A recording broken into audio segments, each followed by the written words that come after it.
अस्सलाम वालेकुम नाजरीन, मैं हूं आपकी मेज़बान अरूबा हासिम और आप देख रहे हैं रेड बॉक्स टीवी। उम्मीद है आप सब खैरियत से होंगे। आज की मेरी वीडियो का टॉपिक कोई कमर्शियल प्रोजेक्ट या रेजिडेंशियल प्रोजेक्ट नहीं है। आज हम आपको बताएंगे कि रियल एस्टेट सेक्टर में साइकोलॉजी की कितनी इंपॉर्टेंस है। क्या जब एक इन्वेस्टर इन्वेस्ट करता है तो वो क्या सोच के करता है। ये सारे ऐसे सवालात हैं जो अमूमन बहुत कम हाईलाइट होते हैं लेकिन बहुत अहमियत रखते हैं। इन सारे सवालात के जवाबात हासिल करने के लिए हमने अपने शो में इनवाइट किया ऑर्गेनाइजेशनल साइकोलॉजिस्ट को। तो चलिए उन्हें अपने शो में वेलकम करते हैं। अस्सलाम वालेकुम मिस रमशा, कैसी हैं आप? अस्सलाम वालेकुम अरूबा, मैं बिल्कुल ठीक हूँ, आप कैसी हैं? मैं भी ठीक हूँ। मिस रमशा, हम अगर देखें तो रियल एस्टेट सेक्टर में 80% साइकोलॉजी है, लेकिन इस चीज़ को इतना हाईलाइट नहीं किया जाता। अमूमन हम देखते हैं कि जो बिल्डर अपने रेजिडेंशियल प्रोजेक्ट के यूनिट्स बनाता है वो क्या किस सोच के साथ बनाए जाते हैं। रियल एस्टेट इंडस्ट्री जो इसके पीछे क्या साइकोलॉजी है? देखिए अरूबा, मुझे लगता है दुनिया की शायद ही कोई ऐसी फील्ड होगी जहाँ पे साइकोलॉजी कहीं ना कहीं फिट नहीं होती होगी। अगर हम एक स्टोर को देखते हैं, एक मामूली से जनरल स्टोर पे भी हम जाते हैं तो वहाँ पे कैशियर के पास जितनी भी चीज़ें रखी हुई होती हैं वो चीज़ें वहाँ पे प्लेस करने के पीछे भी एक साइकोलॉजी है। और इतनी छोटी छोटी चीज़ों से लेके बिल्डर की बड़ी बड़ी बिल्डिंग्स तक साइकोलॉजी कहीं ना कहीं एप्लीकेबल होती है। अगर हम बिल्डर्स की साइकोलॉजी के पीछे जाएं तो ये बहुत छोटी उम्र से उनकी एक आदत बनना शुरू होती है। अगर आप एक बच्चे को एक 10 रुपये का चिप्स देते हैं तो दो तरीके के लोग होते हैं। एक वो बच्चे होते हैं जो वो चिप्स खा लेते हैं और पैसे ख़त्म कर लेते हैं। दूसरे वो बच्चे होते हैं जो वही 10 रुपये के चिप्स ले जाके 20 रुपये में बेचते हैं और 10 रुपये का प्रॉफिट हासिल करते हैं। बिल्कुल इसी तरीके से छोटी छोटी हैबिट्स और छोटी छोटी एक्टिविटीज़ के ज़रिए से लोगों की ये हैबिट बनती है कि वो एंटरप्रेन्योरशिप और वो बिज़नेस की तरफ जाते हैं और अल्टीमेटली बड़ी बड़ी बिल्डिंग्स के मालिक बनते हैं और फिर उनको बेच के लोगों से पैसे कमाते हैं।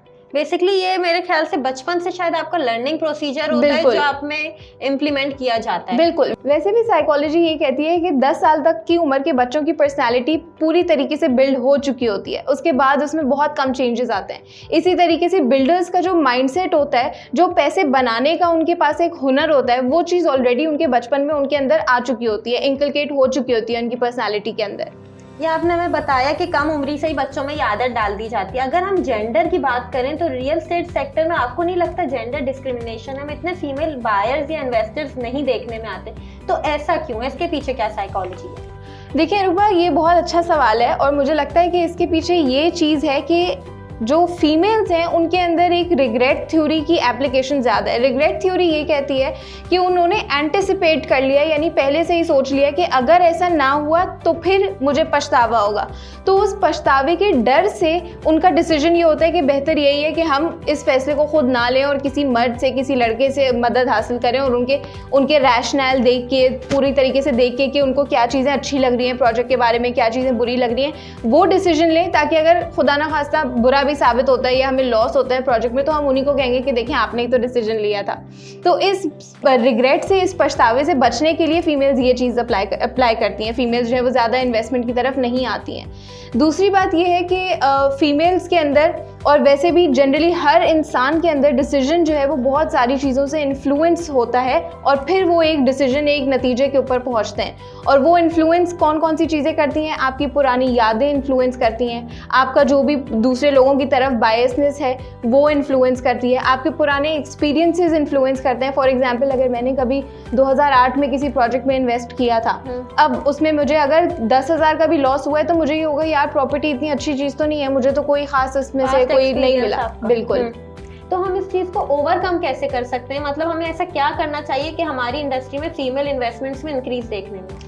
इसका हल अगर हम कहें तो एक साथ एकदम से तो हम इसका सोल्यूशन नहीं देख सकते, लेकिन अगर हमें फ्यूचर में भी ये चीज़ अपनी सोसाइटी में लेके आनी है कि फ़ीमेल्स इतनी इंडिपेंडेंट हों कि वो अपने डिसीजंस ले सकें, अपनी फ्री विल को यूज़ कर सकें, तो उसके लिए हमें ज़रूरत है कि हम अभी से जो बच्चियां हैं उनके अंदर ये चीज़ लेके आएँ कि फॉर एग्जांपल अगर बच्चे अपने कपड़े भी ख़रीदने जा रहे हैं तो उनको पूछें कि आप बताओ आपको क्या चीज़ ख़रीदनी है। उनके अंदर डिसीजन मेकिंग की पावर बिल्कुल शुरू से हमें इनकलकेट करनी है उनकी पर्सनैलिटी के अंदर, ताकि वो आगे जाके भी इस तरीके के डिसीजंस ले सकें। बिल्कुल सही बात है। एक सवाल मेरा और है, वो ये कि जो है ये फेयर जो होता है, अक्सर इन्वेस्टर्स का हम देखते हैं कि जब भी वो इन्वेस्टमेंट के लिए आते हैं तो या तो उनका जो पास्ट बैकग्राउंड होता है, पास्ट एक्सपीरियंस होता है, वो उन्हें फ्यूचर में जो है फाइनेंशियल स्टेबिलिटी नहीं हासिल करने देता। तो ये फेयर कैसे ओवरकम किया जा सकता है? देखिए रूबा, फेयर दो मैं आपको सिनेरियोज बताती हूँ और दोनों में फियर इन्वॉल्व है। एक वो है जिसमें एक इंसान इन्वेस्ट कर रहा है किसी प्रॉपर्टी में और वो इसलिए कर रहा है क्योंकि उसको डर है, उसको फियर है कि आगे कहीं अगर मैं नहीं करता इन्वेस्ट तो लिक्विडिटी की वजह से मेरे पैसे ज़ाया ना हो जाएं, किसी और चीज़ में ना लग जाए, वेस्ट ना हो जाए, तो मैं उसको सेव कर लूँ इन्वेस्ट करके। दूसरा फियर वो है जो एक इंसान प्रॉपर्टी में इसलिए इन्वेस्ट नहीं कर रहा कि यार मुझे लॉस ना हो जाए, तो उसका फियर ऑफ लॉस है। एक ही इमोशन है डर की जो दो डिफरेंट आउटकम्स लेके आ रही है दो डिफरेंट सिचुएशंस में। तो बिल्कुल आपके ऊपर डिपेंड करता है कि आप अपनी इमोशन को किस तरीके से चैनलाइज करते हैं और उसके क्या रिजल्ट निकालते हैं, अपने लिए क्या डिसीजन लेते हैं। तो इसको ओवरकम कैसे कर सकते हैं? जो इन्वेस्टर्स हमें बोल रहे हैं कि जो है हमें डर लगता है या हमारा पास्ट एक्सपीरियंस अच्छा नहीं रहा, तो हम उनसे कैसे डील करें, कैसे उन्हें ओवरकम करें?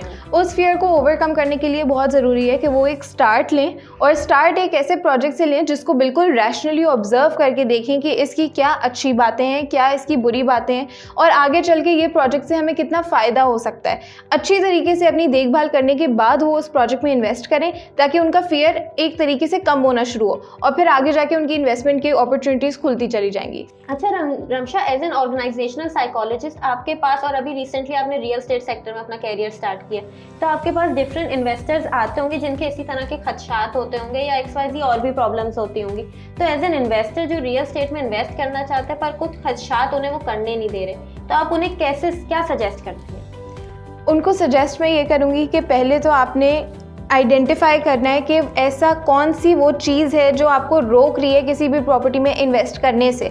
जब आप वो आइडेंटिफाई कर लेंगे, फॉर एग्जांपल आपने आइडेंटिफाई किया कि यार मुझे डर लग रहा है कि कहीं आगे जाके आज से 5 साल बाद मेरी प्रॉपर्टी में मुझे लॉस ना हो जाए, या तो आपका ये फियर है, या फॉर एग्जाम्पल आपका फियर है कि यार कहीं आगे से 5 साल बाद जाके मैं देखूँ कि वो चीज़ वहाँ पर हो ही नहीं, ये फ्रॉड ना हो, ये स्कैम ना हो।